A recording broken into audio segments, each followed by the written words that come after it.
Kepala Kepolisian Negara Republik Indonesia Jenderal Listio Sigit Prabowo menerbitkan peraturan Polri yang memuat penugasan anggota kepolisian aktif di luar struktur Polri. Dalam peraturan Polri nomor 10 tahun 2025, penugasan anggota Polri tak hanya di kementerian atau lembaga negara, tetapi juga bisa di organisasi internasional dan kantor perwakilan asing.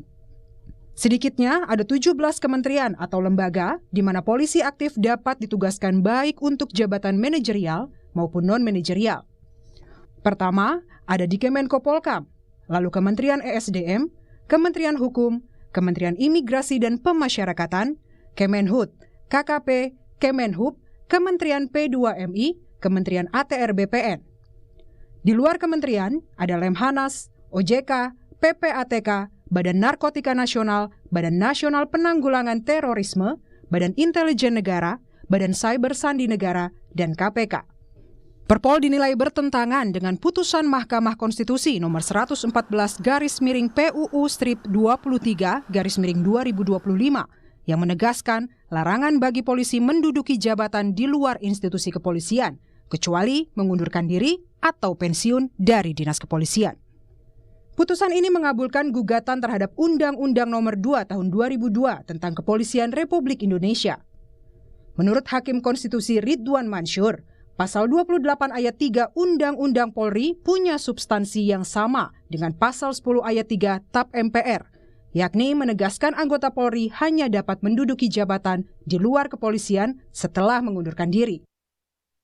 Secara substansial, kedua ketentuan tersebut menegaskan satu hal penting, yaitu anggota Polri hanya dapat menduduki jabatan di luar kepolisian setelah mengundurkan diri atau pensiun dari dinas kepolisian.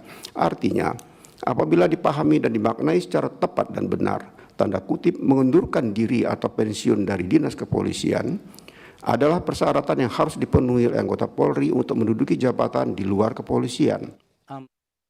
Namun, menurut Kepala Biro Penerangan Masyarakat Divisi Humas Polri Brigjen Truno Yudo, penempatan polisi di kementerian lembaga seperti tertuang dalam Peraturan Polri Nomor 10/2025 didasarkan sejumlah regulasi, termasuk Undang-Undang Nomor 2 Tahun 2002 tentang Polri yang digugat ke Mahkamah Konstitusi.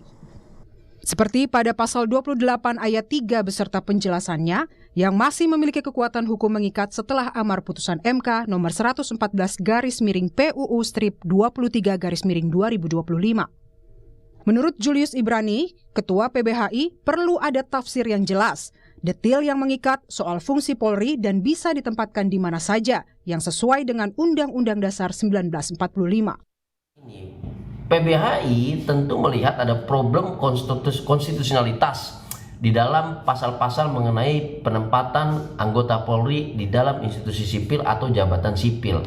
Dengan demikian, maka perlu ada satu tafsir konstitusional yang konkret dan detil untuk menentukan apa yang dimaksud dan dimandatkan oleh konstitusi di pasal 30 ayat 2, 3, dan 4 mengenai fungsi.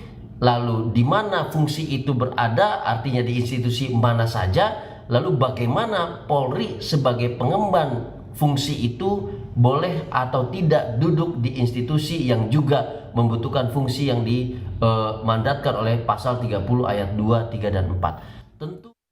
Sebelumnya, gugatan terhadap Undang-Undang Nomor 2 Tahun 2002 tentang Polri diajukan oleh dua advokat, Samsul Jahidin dan Christian Adrianus Sihite. Keduanya menilai undang-undang tersebut multitafsir dan berpotensi terjadi penyalahgunaan kekuasaan pada penegak hukum. Tim Liputan, Kompas TV.